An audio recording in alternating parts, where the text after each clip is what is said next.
Roger stepped off the bus and stood before a perfect view of Old Brook High School. He always felt a spark of hope at the beginning of the school year, a desperate wish that this would be the year he would be freed from the bullying and the hatred. Of course, these wishes never came true. He entered the crowded high school. His eyes bounced across the ocean of kids. Drew was nowhere in sight. "Where are you?" he texted. He looked at the room numbers as he wandered the halls awaiting a response. "I'm by the cafeteria. It's across from the giant painting." He snaked through the clusters of Normies, Chads, and Stacys, keeping his eyes peeled for the giant painting.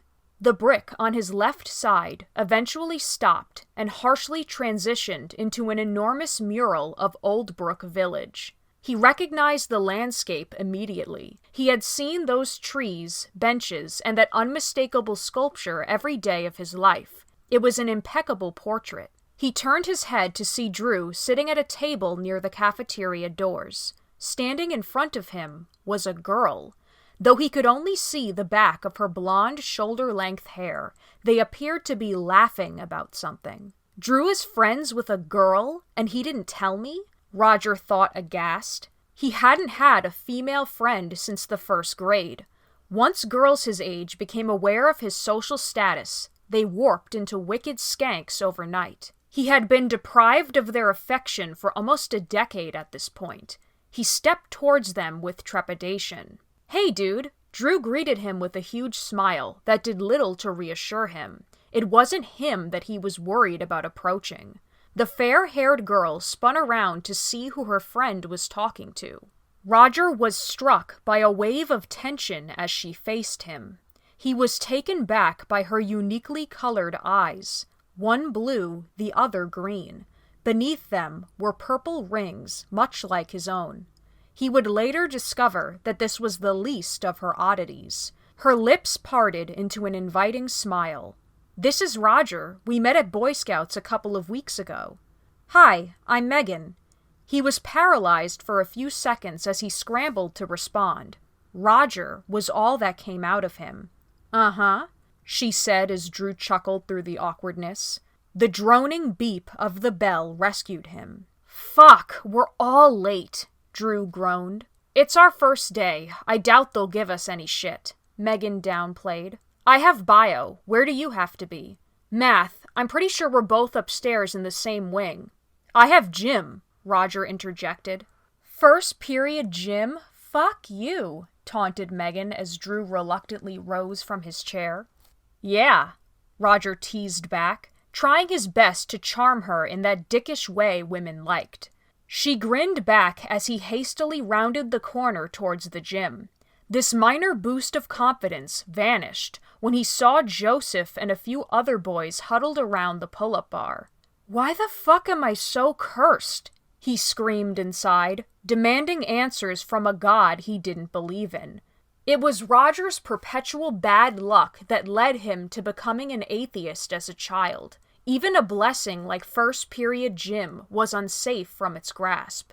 "What is your name, young man?" asked a beefy-looking boomer with a clipboard. The moment Roger saw him, he knew he was the kind of psychopath that would nearly kill him with his Hummer going 65 in a parking lot.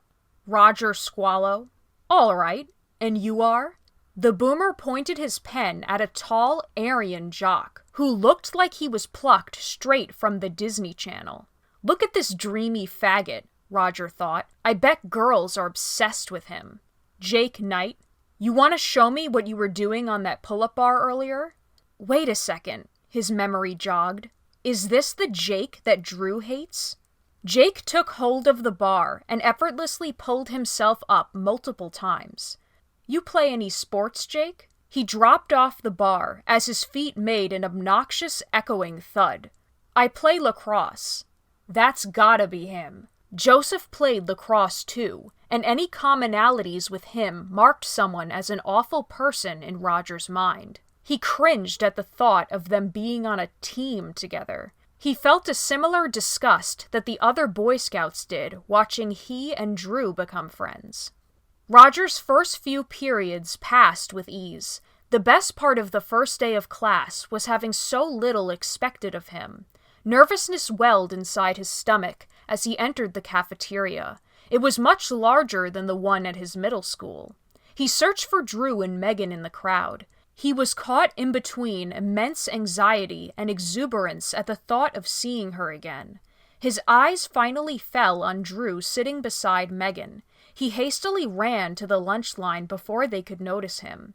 He spent those brief moments ordering his food, bracing himself for friendly conversation with Megan. Eating lunch with a girl was rattling enough, and having Drew there to witness his impending autism was added pressure. He inhaled deeply and approached the table. "Roger knows what the fuck is up. He has the blue frost," Megan shouted, holding up her Gatorade.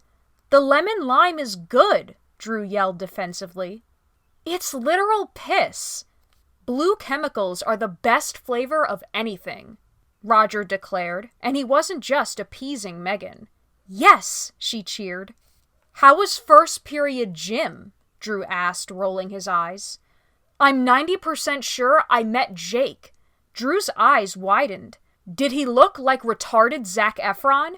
"Yeah." Megan and Drew cackled and smacked their hands against the table. "That's him!" Drew laughed. "We've been saying that for years," Megan informed. "And guess what? Joseph is in my class too." Drew was relishing over the irony. This is karma for being a douchebag and getting first period gym to begin with. "You can switch with me and take bio with the baldest man I've ever seen," offered Megan. "He's also a psychopath when it comes to technology. He actually yelled at this one girl because her phone buzzed inside her backpack today. She wasn't even texting or anything. It just happened to go off and he screamed at her." "Are you fucking serious?" "Yes, dude, he's fucking crazy." "I'll accept my fate with Jim." "That's what I'm saying. Trust me, you don't want this shit." Megan's hand grazed against Roger's as she emphasized her point. He curled his fingers reflexively as he blushed. "She touched me." Her friendliness meant more to him than it should. The bell rang before his autistic infatuation could get the best of him. He had managed to avoid spilling his spaghetti for now, but it was only a matter of time. Friday came quicker than he realized. He cherished the approaching weekend, knowing how the weeks would drag in the future. His last period of the day was U.S. History 1. As much as he enjoyed history, he was pissed that he'd have to save his Nazi jokes for U.S. History 2. His teacher was this brash, little league dad type. He threw out jabs whenever someone asked him a question or was called to the board to make class more fun. Roger had a profound love for dark comedy, but a hatred for funny people. Their sense of humor usually vanished at the slightest bit of edginess. He was thrilled to hear that his class would be joining another class in the library that day. Libraries and bookstores had always been places of comfort for him. They were so quiet, mature, and subdued. People minded their own business. It was one of the few places his idiot peers couldn't get to him. As the class entered, Roger was jolted by the sight of Megan. Her eyes locked with his as she motioned for him to join her. Beside her sat a pretty girl with dark red curly hair. He stepped towards them as confidently as he could. His mind, however, rattled with anxiety. He was about to sit alone with not one, but 2 women. He knew they would chatter about him incessantly at the end of class, dissecting his every move in that over-observant way girls do. He took his seat across from them. "This is Roger. He's friends with Drew." The curly redhead looked him up and down. He could only imagine what was going through her mind. He figured it was something to the effect of, "This dork better not fall for me. I don't need you anyway. I've got Megan." He snapped back at the caricature in his mind. "He's the one who has gym with Jake." "Oh, haha, I'm so sorry." "Yeah, well, retarded Zac Efron hasn't bursted into song yet, so it's been good so far." "What would that even sound like?" Megan poked. "We all in this together," Roger sang. The pair erupted into quiet laughter, Megan more so than the redhead. "Fuck yes, she laughed," he cheered to himself. "Quiet over there," ordered Megan's teacher. "As some of you know, I am Mr. Black, and I asked my good friend, Mr. Abramowitz, to join our class in the library today. We're here because at the end of the school year, you will be assigned your final papers. Now I know that seems light years away, and you haven't even begun to choose your topics, but we give you the tools you need early so you can work your best. Today, we want you to familiarize yourselves with the library. This is where you will be conducting the majority of your research." His mind drifted as Megan's teacher spoke. He suddenly came to the realization that Megan had been talking about him with her friend without his knowledge. He didn't want to know the other details of their conversation. His heart couldn't handle the possibility that she had told her friend she wasn't attracted to him. So go out and explore the different books that are available, and get a sense of how to use those search engines, and just get a sense for how things are laid out around here. Quietly, I should add. The various tables scattered to different corners of the library. None of them took Mr. Black's advice, choosing instead to dick around for the remainder of the period. Megan and her red-haired friend made their way over to the graphic novels. Megan pulled her favorite Japanese mango from the shelf. "Jesus, how many times are you going to read Death Note?" asked Raggedy Ann. "I'm not reading it again, I just like to use some of the panels for reference." Roger squealed in weeboo excitement. He loved Death Note. He felt a strong connection to Light Yagami's punitive idea of justice. He had visualized himself many times as Kira, publicly killing his enemies and gaining the respect of his classmates through fear. He wondered if she, too, enjoyed the story for its dark interpretation of morality. "I like Death Note, too. I watched the anime over the summer before middle school. I never read the books, though." "They're both really good. It's worth it to read it if you want to see some of those little details they left out of the show." Megan caught herself before she blabbered too much. She could talk about the series ad nauseum if given the chance. "I've tried drawing some of the characters too," Roger added. He felt overjoyed to have something in common with Megan, even if it was minuscule.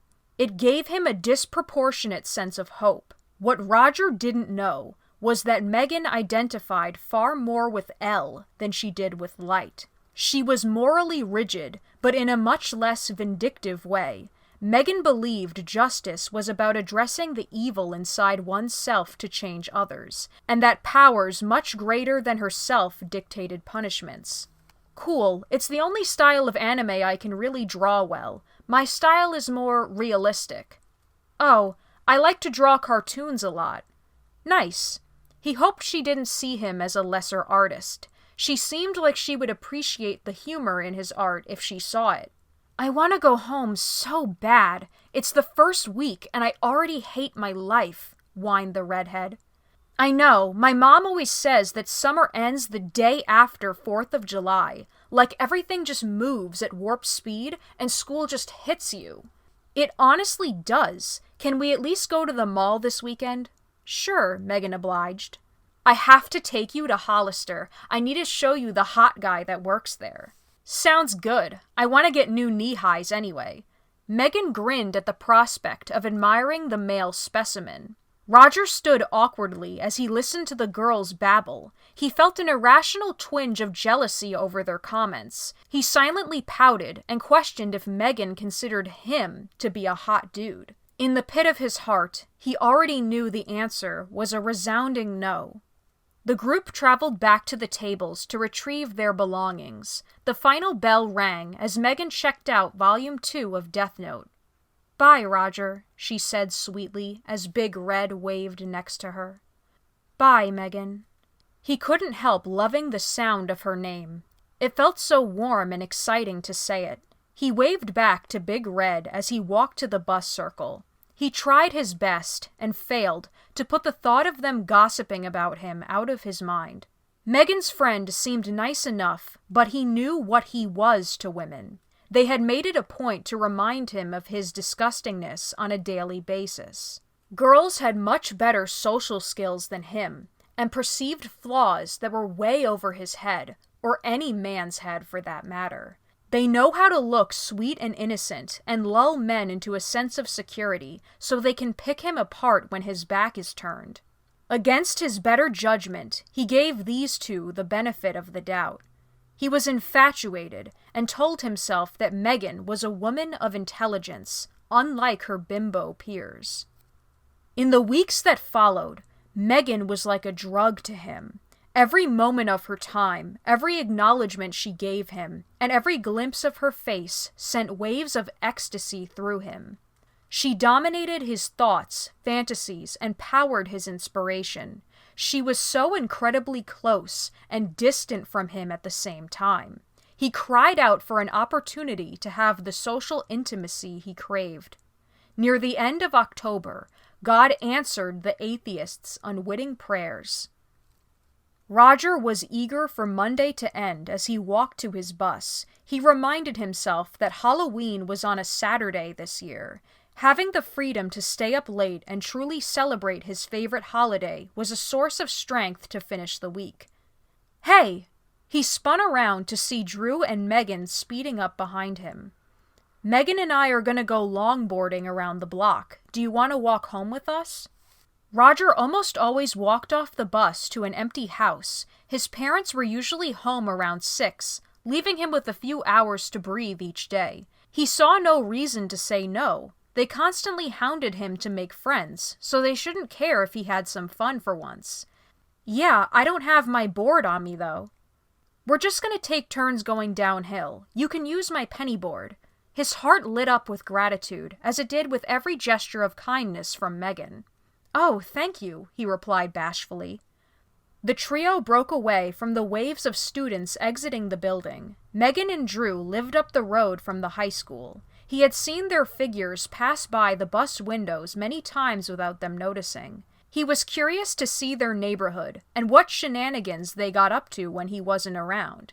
They turned left onto a street lined with quaint houses. He could see their various neighbors going about their daily business. He always wondered what it was like to be an adult in this way, to freely spend his time outside of school, going to work and doing as he pleased. His trance was broken by his friend's audible whispering. Do you want to show him? Said Drew. Yeah, I want to do it since he's here, Megan whispered back. The pair smiled at Roger as they stifled their laughter. Drew took a deep, long breath before he bellowed, "Oh, oh, erection!" The adults and families lining the yards looked at them in confusion and disapproval. He got the reference immediately. It was Narkill. "Oh, oh, erection!" Megan belted out, serenading the suburb. She turned to Roger in suspense. Right on cue, he sang, "Oh, oh, erection!" They paid no mind to the frowning adults shaking their heads as they passed. Disturbing the peace was what encapsulated being a teenager. The boomers glaring had done far worse in their younger years, and with no shame. Roger was intoxicated by the sound of Megan's laughter. He was honored that she had included him in the inside joke. Out of all of her moments of compassion, this was the most significant.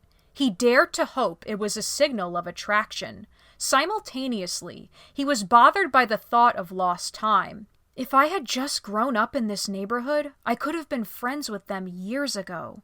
He had spent the majority of his childhood alone, and he mourned the lost opportunity to spend it with Drew and Megan.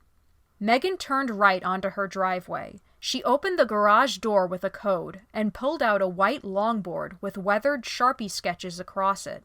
Roger admired the detail in the unnamed women's faces and the flowers that surrounded them. He took a closer look at Drew's penny board, which hung from his arm. It was caked in stickers overlapping each other chaotically. It was interesting how each board reflected their owners. Roger's board was a deep purple with heartograms doodled on it. Bam Margera had been his inspiration to skate, and he drew the symbols to credit him. He took a mental note to show it off when he got the chance. She handed him a scuffed orange penny board. "I'm sorry it's so beat up. I'm really not good at riding one that small. No, it's a nice color. Won't help you survive Bloody Death Hill, Drew teased smugly. Why do you guys call it Bloody Death Hill? I don't know, some urban legend about a kid getting hit by a van or some shit. Urban legend? Megan cackled. It was Adam Clementi. We literally saw it. Is he dead? Roger gasped. No, he moved to Florida in 5th grade. Okay? Seriously though, it's pretty dangerous. You don't have to ride the penny board when we get there. He held Megan's board close to his chest. He was tempted by an admittingly silly, boyish desire to impress her. The danger's half the fun of going downhill. I'll be fine. Roger could hear the sound of speeding cars as they neared the top of Bloody Death Hill. Not only did it start at the exit of a major road, it curved sharply to the left, making it impossible to see what lay ahead. Even if the story behind its name was an exaggeration, the hill was terrifying. Its steep angle, along with everything else, made it thrilling to an adrenaline junkie like him. Whether this trait in him is natural or stems from suicidal ideation is debatable. You guys ready? Drew asked, grinning with anticipation. The trio steadied their feet on their boards and let themselves go. In those seconds, Roger was euphoric. The tiny board beneath his feet couldn't break the sense of security within himself. He was engulfed by the company of his friends. He caught a glance at Megan's hair blowing away from her face, revealing her delicate collar. They slowly rolled to a stop. That was incredible. I've never ridden that fast. That's what I told your dad. It took a second for Roger's autistic brain to process Megan's gag. Drew laughed immediately, as he was very used to hearing these comments out of her. As an edgy tomboy stereotype, she had to adapt and make do. Though it didn't quite hit the same as your mom, he admired her boldness in trying. What are you doing for Halloween? He paused at Drew's question, wondering if it was embarrassing to admit he was planning on binge-eating and watching horror movies all by himself. Not much, honestly. What are you guys planning? The pair smugly laughed. My mom has worked the closing shift on Halloween for the past 3 years. My brother lets us get away with anything. You should sleep over. Fuck yeah, I'll ask my mom tonight. She's got a drawer of horror movies I can raid. Yes, I love horror movies. Megan smiled wider than Roger had ever seen. He was gleeful to see that she shared his love for the genre, as if she wasn't perfect enough. Roger's phone began to ring. His mother must have telepathically gotten the message. Where are you? She interrogated. I'm skating with my friends at school. You're near the high school? Sunbury Road, Megan whispered to him. We're on Sunbury Road. I'll be there in a few minutes. You need to text one of us next time, okay? I know, he groaned as he hung up. I'm gonna fuck your mom, Drew said. Well, Megan's already fucked my dad, so why not? Only because I couldn't fuck Drew's dad. Roger broke out into laughter. He looked at Drew, praying he would take the joke well. Thankfully, his skin was thick enough. Well, I never got to fuck him either, Drew clapped back. Roger adored the brutality of his crew's humor. Never in his life had he gotten to be this edgy, to be himself. Pamela rolled down Bloody Death Hill in her minivan and lowered the window. Joyce was panting excitedly in the passenger seat. Your dog was getting worried. I'm sorry. He scratched behind her ears. Ask about Halloween, Drew whispered in his ear. Can I sleep over at Drew's house for Halloween? His mother winced. You have Boy Scouts early in the morning on Sunday. You're visiting the retirement home, remember? No, I didn't remember. Of course Boy Scouts would ruin this, he screamed in his head. Please, Mom, I finally have some friends. Don't take this away from me. Pamela looked into her son's pleading eyes. Knowing of his struggles, she couldn't deny him the opportunity to fit in somewhere. You can sleep over, but Dad is picking you up first thing in the morning. Is that a deal? Yes, yes, yes, he cheered as he patted Joyce's head. She leapt into the back seat so her master could sit down. Bye, guys. See you guys tomorrow. Bye, dude. Bye. Roger and his mother waved as his friends shrunk in the rearview mirror. "Who's the girl?" his mother probed. "Her name is Megan." "Oh, she looks sweet." He averted his eyes out the window, smirking to himself about all the jokes she made earlier. His mother had the decency not to pry. His father would have launched into a humiliating lesson on how to talk to girls. He dreaded the day his dad discovered Megan's existence. The remainder of the school week was consumed by preparation for Halloween.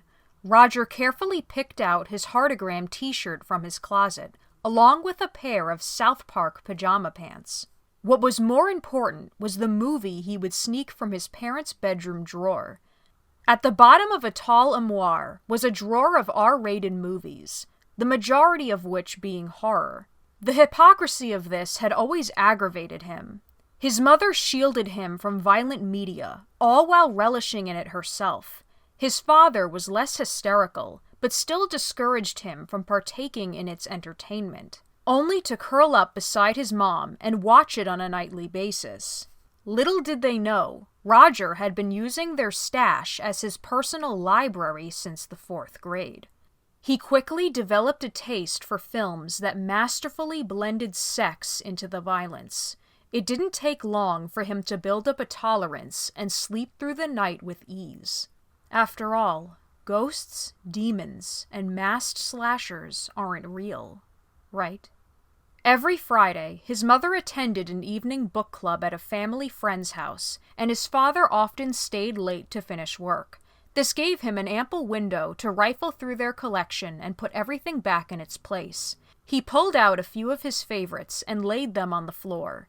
Megan was counting on him. She had entrusted him with a huge part of her fun that following night, and he didn't take that responsibility lightly. She was a scary movie veteran like himself. The generic teen slasher wouldn't suffice.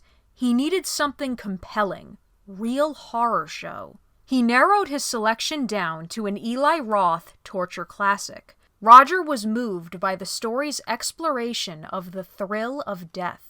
He hoped Megan would recognize the depth of his favorite quote. "I've been all over the world, you know. I've been everywhere. And the bottom line is, pussy is pussy.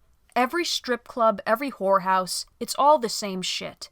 I just fucked a girl 2 days ago, and I don't even remember the color of her tits. But this is something you never forget." He hastily put the remaining DVDs back in the armoire and hid the torture porn in his knapsack. Saturday morning was clouded by suffocating anticipation. 7 p.m. couldn't come quick enough. After breakfast, he pulled his sketchbook out of his desk. Excitement swirled inside his heart. He desperately needed relief.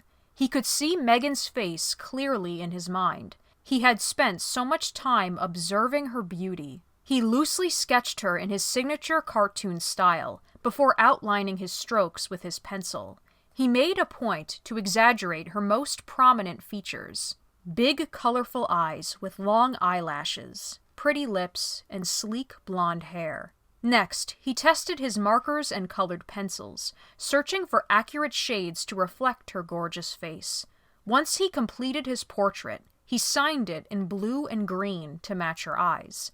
He gently tore out the sheet and put it in his folder of favorite works. Still, the anticipation gnawed at him. He opened a fresh page in his journal and dated it October 31st, 2010. "Megan is so incredible. Her grip on me is so strong. I can't bear the thought of never having her. She inspires me and ignites uncontrollable desire. I cry out for her affection, to be close to her. Wrap me up in her friendship and intoxicating body. I would give anything in the world to kiss and embrace her. All I ask is for one opportunity." He took a late shower and threw on his heartogram shirt and jeans. His mother handed him a Ziploc with a travel-sized toothbrush and paste. He chucked his bag in the minivan. "Remember, Dad's coming to get you early. I packed your uniform for you. Make sure you have it on when he picks you up." "I will." He didn't let the thought of tomorrow get him down. Tonight was his night. His body tingled as they drove past Old Brook High School. Megan and Drew were seconds away. Pamela drove slowly past the crowds of trick-or-treaters.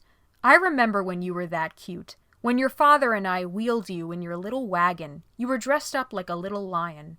I liked dressing as Ghostface more in 4th grade. Does that mailbox say 23? Pamela squinted. There was no need to answer the question. Drew and Megan ran out the screen door to greet him. Hey, dude!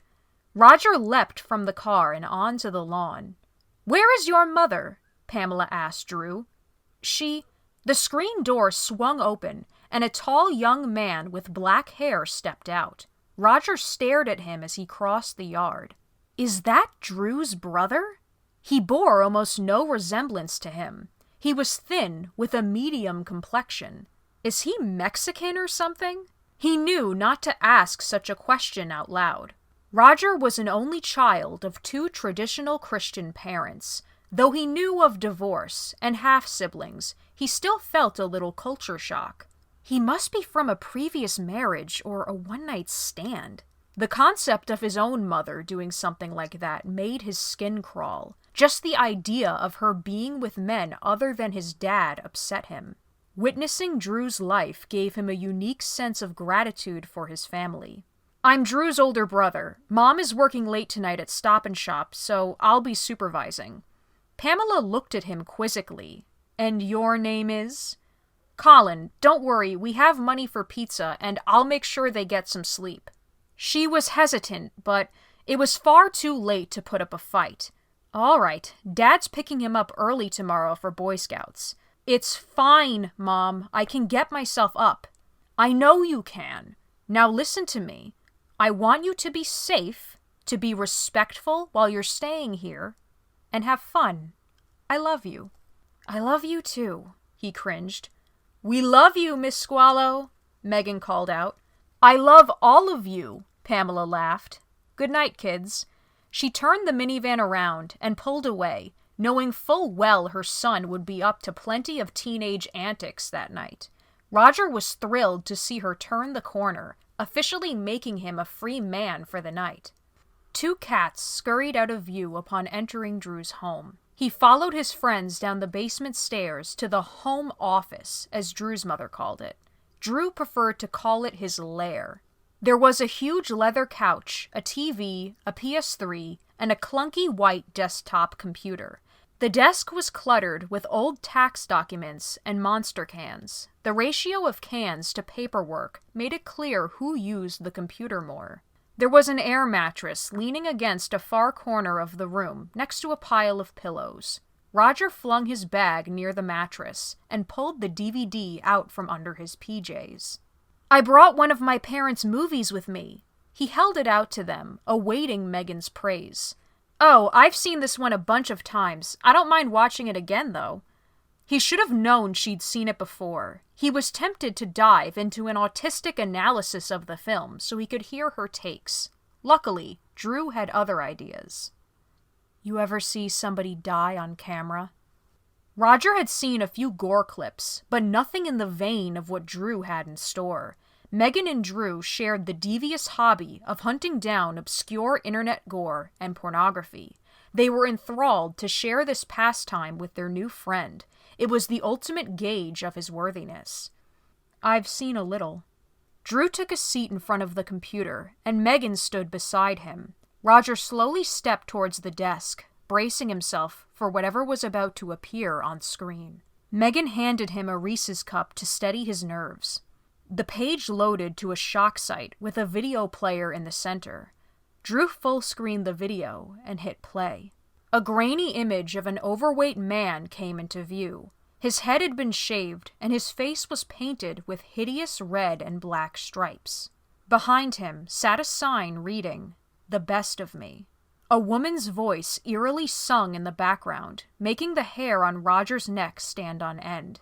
The man rocked back and forth as he took deep, exaggerated breaths. Seconds passed with suspense as the bar on the video player moved closer to the end. A curious, morbid spirit entered the room, delighting in the death of the children's innocence. It whispered not to avert their eyes. The man abruptly shouted something unintelligible before firing a gun at the roof of his mouth. He sighed as his body slid off the chair and onto the floor.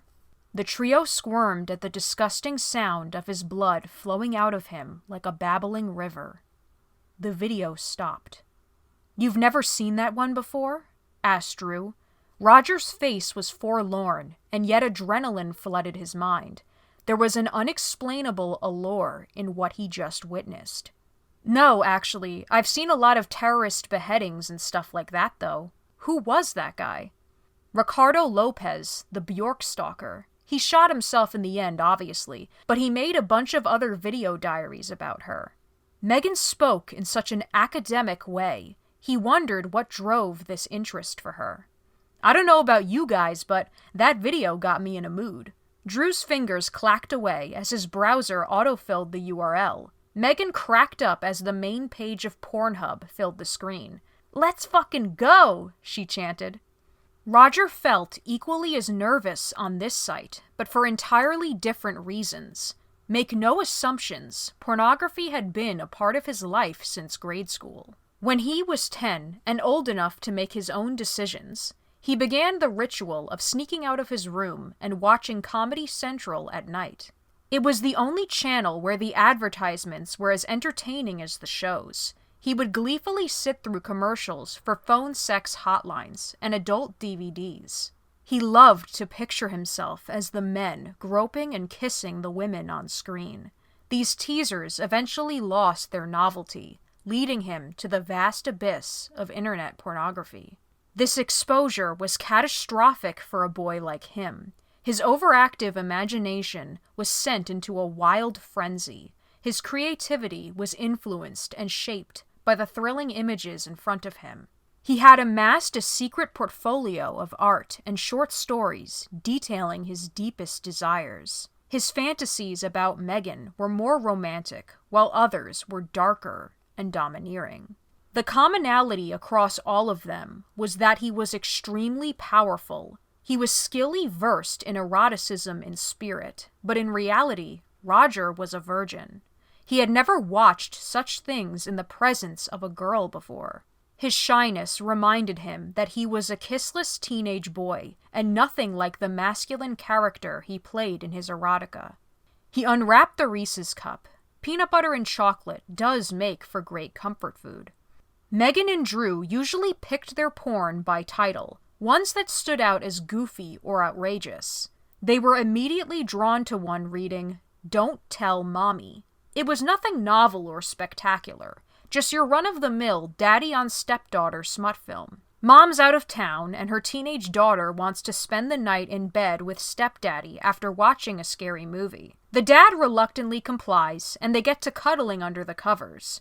Right on cue, the generic porn music kicks in, as the actress delivers her clunky lines. "Theon, have you ever thought about having sex with me? Because I've thought about having sex with you." "What the fuck is it with you?" The three of them lost their shit laughing. Even for a porno, the writing was miserable. The plot progressed, and things started to get hot and heavy. The looming spirit shifted its focus and began tantalizing their bodies, overwhelming them with adolescent drive.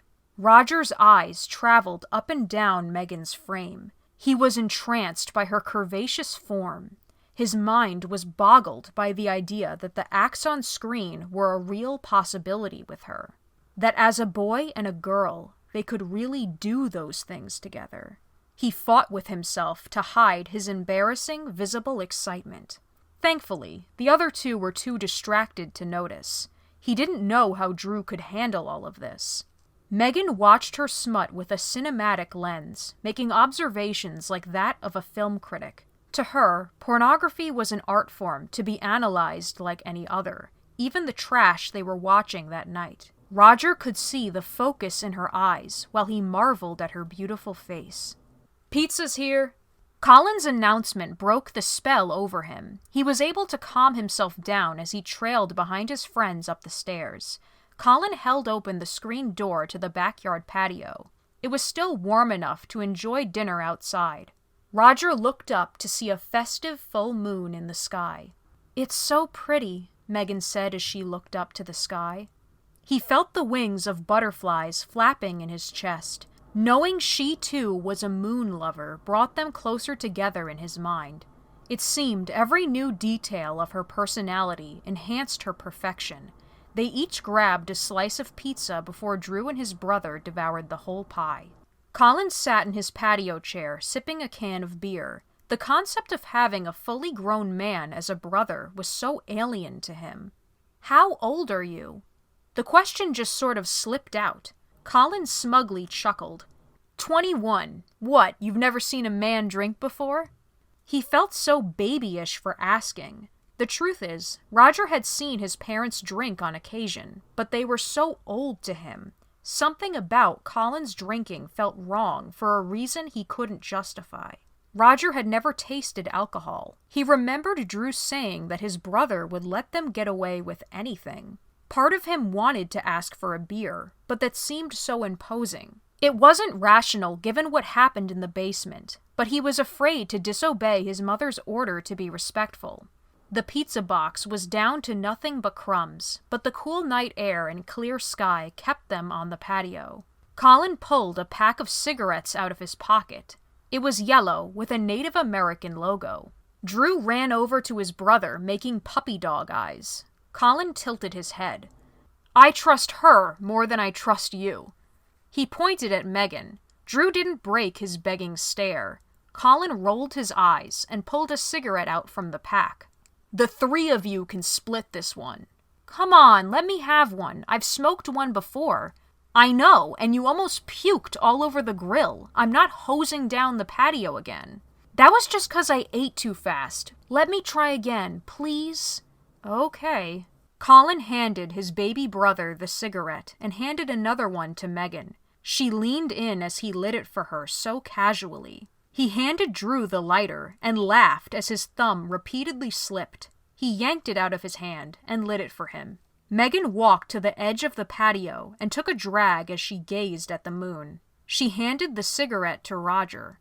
"It's fine for me to smoke it. Colin gave it to us," he rationalized. He eagerly wrapped his mouth around the filter. It was far from a kiss, but he savored the taste of her lips.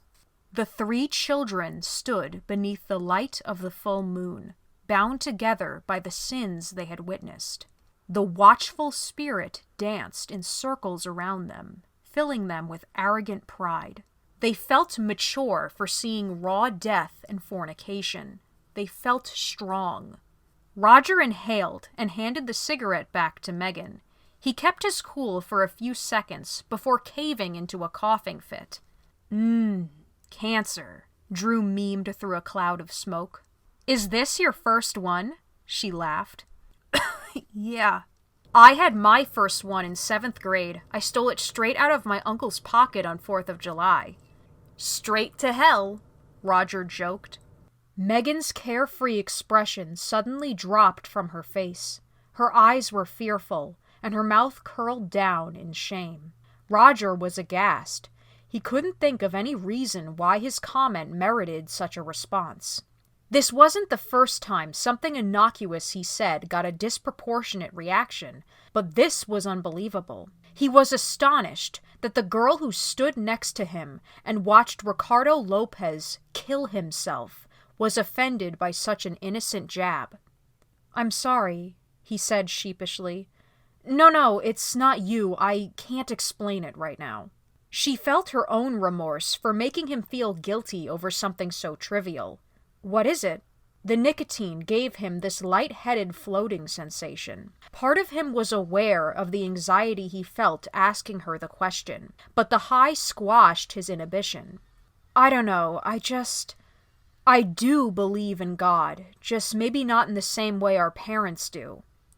Roger was devastated to hear that Megan wasn't an atheist. He thought that someone as smart as her would have realized that God doesn't exist. Up until this moment, she had been an idyllic woman. This was the first true wall between them. His mentioning of hell unwittingly pushed her to confront her sins. His hardened heart couldn't empathize with her desire to repent. He felt compelled to pull her into his absence of faith and rescue his dream girl from the clutches of Christianity. "God isn't real," he insisted. The spirit laughed. He was ignorant of the demonic stronghold that permeated his life. "It's all fucking real," Colin called out from his patio chair. Megan smiled at him, glad to have someone there to back her up. Roger didn't let her faith dissuade him. She'll come around. He just couldn't see why a woman so subversive was so pious. He would spend years of his life trying to understand this about her. Unbeknownst to him, Megan's interest was not dissuaded either. She too told herself that he would come around. Only one of them would be proven right in the end. Their intimate moment was interrupted by the sound of Drew violently puking into the bushes beside his patio. Colin sat in his chair apathetically, too buzzed to give a fuck. "Where's the hose?" Drew asked frantically. "Mom's not gonna see it. We'll take care of it tomorrow." "What time is it?" Megan asked. "Almost midnight. You want me to walk you home now?" "Yeah." "You're not sleeping over?" Roger couldn't hide the disappointment in his voice. "My mom doesn't let me sleep over with boys." He couldn't help but laugh at the absurdity of this. If only she knew what hijinks her daughter got up to. "Yeah, I know," she giggled as Colin unlocked the gate. "Good night, guys. Don't puke again." "I can't guarantee that." Drew knocked back the last of his grape Fanta. The corn syrup did little to mask the vomit aftertaste. Roger watched her disappear behind the gate and onto the moonlit street. He adored her presence, but it was a bit of a relief. He could catch his breath and not stress over her perception of him. "We really need to get downstairs. My mom's going to be home soon." He took one last glance at the moon before following Drew into the kitchen and shutting the patio door. He pulled his pajama bottoms and toothbrush out from his backpack and brought them into the hall bathroom. He slipped into his South Park pants and loaded his toothbrush. He always detested his reflection and couldn't resist the urge to berate himself. Girls had called him hideous since elementary school, but this cruelty was more about his spurgy personality and dorky interests. Beneath the bullying, he wasn't any uglier than any other boys his age, but these hateful expressions of disgust had done their job to destroy his confidence. He saw a short, creepy mutant staring back at him. He didn't forgive himself for being 15 or account for the years he had left to physically mature. The sound of Drew exiting his bedroom snapped him out of his self-loathing. He finished his night routine and met Drew in the basement. "Whoa, what the fuck?" Roger's feet paused mid-step. "What?" "Megan has the exact same pants." "Really?" "Yeah, she wears them every pajama day." Her sins against atheism were instantly forgiven. With that alone, Megan had redeemed herself. His first cigarette had left him feeling a little queasy. His host sprawled out on the air mattress so his guest could have the couch. Roger arranged his pillows and wrapped himself in Drew's purple tie-dye blanket. The two of them laid there in calm silence. Drew was still recovering from his nausea, and Roger was not looking forward to a morning of Boy Scouts the next day. As he lay there replaying the evening, a terrifying thought entered his mind. Are Megan and Drew into each other? He was too busy obsessing over her to consider the possibility that the two of them liked each other. He thought back to the pornography they watched earlier. Have they had sex? If they were together, it would mark the end of their entire clique.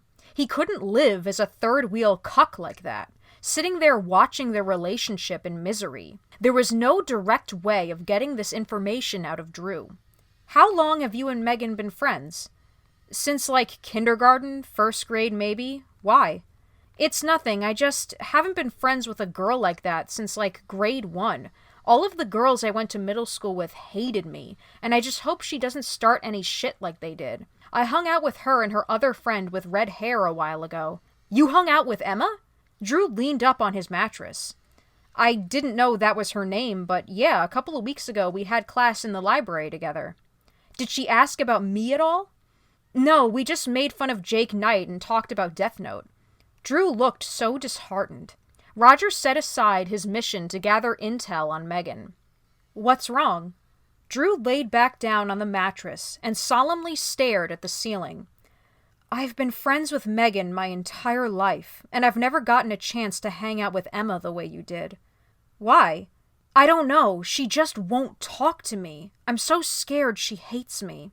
Why would she hate you? Megan mentioned that I'm friends with you, and she didn't seem upset at all. He thought Drew's fear was preposterous. It was amazing how easily he could read social signals when they weren't directed at him. I know it's stupid. I just want her to talk to me. Also, you don't have to worry about Megan backstabbing you or anything. She doesn't do things like that. I'm not saying she would. It's just, girls usually hate me. I haven't had friends like this in years. I'm not used to people being this nice to me.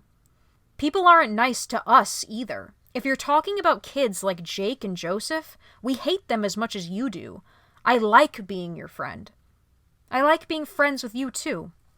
Roger was so grateful for the night he had spent with Megan. He was relieved to know Drew didn't like her, but heartbroken over his situation. He was no stranger to the pain Drew was in. He knew what it meant to love someone from afar. It was agonizing. The boys rolled over and fell asleep to the sound of the TV quietly playing above them. Dawn broke and softly illuminated the basement through the garden-level window. The light was enough for Roger to find his scout uniform and quietly bring it upstairs. He spotted Drew's timid cats peering at him from the living room. He brushed his teeth and changed out of his pajamas. He avoided the sight of his reflection as he tied his troop bandana around his neck. He couldn't handle seeing himself dressed like a NAMBLA poster child this early in the morning. He took a seat in the living room chair. He wasn't sure if he should wake up Drew. The house was silent, and his dad wouldn't be there for another half hour. The smaller of the two cats, a gray striped tabby, jumped in his lap. He scratched under his chin as he purred loudly. He had little white paws and a soft white chest. The large dark brown cat stared at him from the kitchen door. Roger always felt proud to win the trust of animals. A door in the hall abruptly swung open. Drew's mom passed the living room on her way to the kitchen and was spooked by Roger sitting in her recliner. The gray cat leapt off his lap and scurried behind him. "Ooh, you're so quiet, sweetie. Is Drew up?" "No, he's downstairs." "When is your dad coming?" "A few minutes. He's gonna text me." "You want something to eat, honey? Come into the kitchen with me." Roger stepped past the big brown cat as he entered. He hissed and swatted at his ankle. "You be nice. Ignore Coffee. He's a big bully. Earl, the little one you were petting, is a sweetheart. You like Pop-Tarts, hun?" "Yeah." Mom and Dad never let Roger have sugary treats like that for breakfast. He sat down at the breakfast nook while she handed him his Pop-Tarts on a plate. Earl sat on the floor next to him to beg. He undid the foil. They were hot fudge sundae flavor, and even better, they were fresh out of the freezer. It was a little slice of heaven, just what he needed before a long day of Boy Scouts. "It's time to get up, honey. Your friend is heading out soon," she called down the stairs. Drew slowly trudged up the staircase, exhausted from last night's festivities. He pulled his own Pop-Tarts out of the box and sat next to Roger. "I fucking love how these taste in the freezer, dude. Have you ever done that before?" "Do you really have to curse like that? And would it kill you to use a plate? I hope you don't curse like that in front of your mother." Roger shook his head and kept nibbling on his breakfast. He didn't want to irritate Drew's mom. He knew she'd blow up if she found out about last night. His phone buzzed. Dad was here just in time for him to dodge the awkwardness. He hugged Drew, who was too exhausted to leave his seat goodbye. "Bye, Miss Daly." She was ignorantly charmed by his politeness. If only her son was so well behaved. He walked to the end of the driveway as Earl meowed goodbye from the front window. He swung open the car door to see one of his portfolios in the passenger seat. "Why do you have my drawings?" "Your mother handed them to me. Your troop leader wants you to bring them." He was disgusted and confused. What the hell does Russ want with them? He held the portfolio in his lap as they drove to the retirement home. He peeked inside, flipping through the pages with his fingers. He sighed with relief. It was the right folder. Mom hadn't stumbled across his Daysadian treasure trove of eroticism. He could see his troop gathered by the front door of the home as they pulled in. The facility looked like a sprawling mansion from the outside. Hundreds of rooms filled with patients, each floor having a large common area. He clutched his portfolio against his chest as he walked to the door. His head jerked to his left when he noticed his father walking behind him. "You're staying with me? Do you want me to stay?" Roger couldn't say no to him. He was still guilty over celebrating his absence at the summer campout. "I don't care if you stay, I just wasn't expecting it." He knew he'd be listening to a play-by-play of everything autistic he did on the car ride home, but it was worth his dad's happiness. His dad shook Russ's hand as they greeted each other. They had known each other since Roger first became a scout in kindergarten. He didn't like how Russ looked at his father. He could feel Russ pinning blame on him as a parent for his son's behavior. Roger knew his dad wasn't responsible for his actions. When he acted out, he wanted his targets to know that they are to blame for his behavior, that it was their outcasting that led him there. Even worse was the fact that Russ was completely disinterested in reprimanding his own son for his smug fucking attitude. Every day, Joseph would torture him and receive nothing but adoration from adults, all because he knew how to put up a facade when they came around. The man was raising a sociopath and couldn't care less. The troop entered and lined up for their visitors' passes. Each pass had the full name of the person printed on it. It was strange to read Nathaniel Squallow on his dad's. Roger was slowly becoming more aware of the kind of man his father was. He was beginning to recognize where he stood in comparison to other men. He wasn't a macho jock type. He was more refined. He was a smart guy. The kind of man who is left to rot in the world that feminism has created. Men whose sons are doomed to a lonely fate that they should have been protected from. The short hall beside the front desk opened into a beautiful, naturally lit common area. The patients were clustered around various tables, playing games, reading, and socializing. A long table facing a wall of French doors caught his eye. A string of tabletop easels and paint sets covered its surface. Seated were artists with many decades of skill and few years left to pursue their passion. He was startled by a firm hand grabbing his shoulder. "I want you to take those drawings to that table over there. I'm sure it would make their day to see your work." Russ's encouragement gave him a conflicting sense of comfort. He couldn't stand admitting that his kindness was sincere, and yet deep inside he wanted it to be true. "I'm sure it would," his father agreed, placing a hand on his back as he guided him to the table. Roger was terrified to approach them. He had no idea how to engage with people so much older than him, and show them his artwork no less. He timidly introduced himself to an old woman at the corner of the table. "Hi, my name is Roger. I'm here with my Boy Scout troop." The cheery old woman happily greeted him. "What a nice name. He's so handsome." She looked at his father as she gave her compliments. "Thank you." His father nudged him to say the same. "Thank you. What's your name?" "Iris. What do you have there? Is that a gift for me?" "It's my drawings." He shakily handed her the portfolio. He wasn't sure what she would make of his work. On the easel in front of her was a detailed landscape of the pond outside the common area. She had added 2 beautiful swans in the water from her imagination. The man sitting next to her had turned the pond into a lake and added a little boat on his canvas. The artist seemed to be drawing upon their memories and adding pieces of themselves to their paintings. Each canvas reflected the hobbies the artist had in their youth. He didn't think his cartoons were nearly as profound. "These are excellent," she said as she flipped through sketches of animals, self-portraits, and silly comics. Roger had made little panels of himself and Joyce, inspired by Garfield and John. His humor was far more crude, though Iris didn't seem to mind. Or maybe she was just too innocent to recognize the tone of his work. She flipped back to admire his animals again. "You're a little Walt Disney," she flattered him, holding a picture of Joyce playing with a fox in a forest. He was bashful. No adult had ever spoken to him in such a positive way. He was so used to being scolded and punished for mistakes he couldn't understand. He had internalized that he was an awful boy and acted on that identity. But Iris could see his talent and affirmed his value in a way that melted his hard exterior.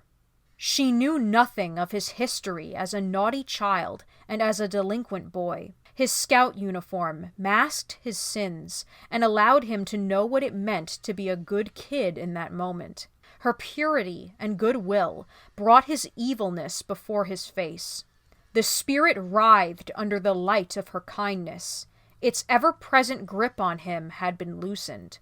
Roger wanted to be the boy Iris believed he was. "I can't paint those swans like you did, though. I'm not good at making things look realistic." "That's okay, sweetie. You're a cartoonist. It's how you like to draw." He looked at her canvas. He could see each feather on the swans painted with her delicate strokes, the blades of tall grass, and the shading of sunlight illuminating layers of clouds. "How do you know what the swans look like when they aren't swimming here?" "If you watch them closely as they pass, you can see how their bodies are shaped and how their feathers lay on top of them. The birds visit me often enough. I can see a little more of them each time they come by." She pointed to the wall beside a piano and a bookshelf. It was a gallery of all of the patient's work. He could pick out hers by the focal point of birds in each piece. Cardinals, finches, ducks, and blue jays that looked like they were plucked from the pages of a National Geographic magazine. He stood in awe of her abilities. "They look so real. I love them." "Thanks, honey." As Roger glanced around the room, he was jolted by Russ staring right at him. It wasn't a look of anger or criticism. It was a face he hadn't seen him make before. He was smiling, and his eyes didn't strike him like daggers. He looked satisfied. He looked proud. Roger's heart glowed with a warmth he couldn't explain. He hated Russ and his son, but somehow his approval made him feel so good. He had always believed that Russ and Joseph were sociopaths who hated him equally, but this formed a crack in his perception. Russ exchanged looks with Nathan, who pulled Roger close to him for a hug. His father was grateful he had decided to stay for this outing. Despite Roger's belief, Russ didn't hate him. He had watched him grow up beside his own son and had passively witnessed core moments of his life. He remembered hearing of his diagnosis from his mother when the boys entered middle school. It gave him much context to the peculiarities he saw in Roger. Russ had always tried to be understanding of him, despite how little he knew about autism. He did what he could to find ways to make scout activities fit his needs. He felt empathy for Roger. He just didn't make excuses for his behavior. He didn't judge Nathan as a father. He felt more concern than anything else. As for Joseph, he was merely acting like the ignorant teenage boy he was. He didn't have the maturity to understand the pain of a boy in Roger's position, though this didn't justify the bullying. It would be many years before Roger could see the extent of these truths. "Who's this?" Iris asked, holding his portrait of Megan. He blushed. He forgot that drawing was in there. His father looked at the drawing puzzled before looking at him awaiting his answer. "Her name is Megan." "Oh, is she a character or a real person?" she asked further, unaware of how desperately he wanted to change the subject. His father listened curiously. He didn't recognize the girl from his son's other drawings. There was nothing Roger could do but answer honestly. His father wasn't going to buy the lie that she was some fictional character. "She's my friend at school." "Have you shown her this picture?" "She hasn't seen it." "You made her look very pretty. I think she would like it. I never had a boy draw me like that," Iris teased sweetly. His father smirked at the adorableness of his son's little crush. Roger's cheeks were more red with anger than embarrassment at this point. Now that his dad knew about Megan, he would never hear the end of it. Roger sat beside Iris as she finished her painting. She guided him through her steps as he listened attentively to her lesson. He watched as she added highlights to the thin strokes of grass, glistening water, and swan feathers. He noticed how she made sure each detail she added was reflected on the pond's rippled surface. He looked up to see that the sun and clouds had shifted in the sky. Iris's painting no longer mirrored their view from the window.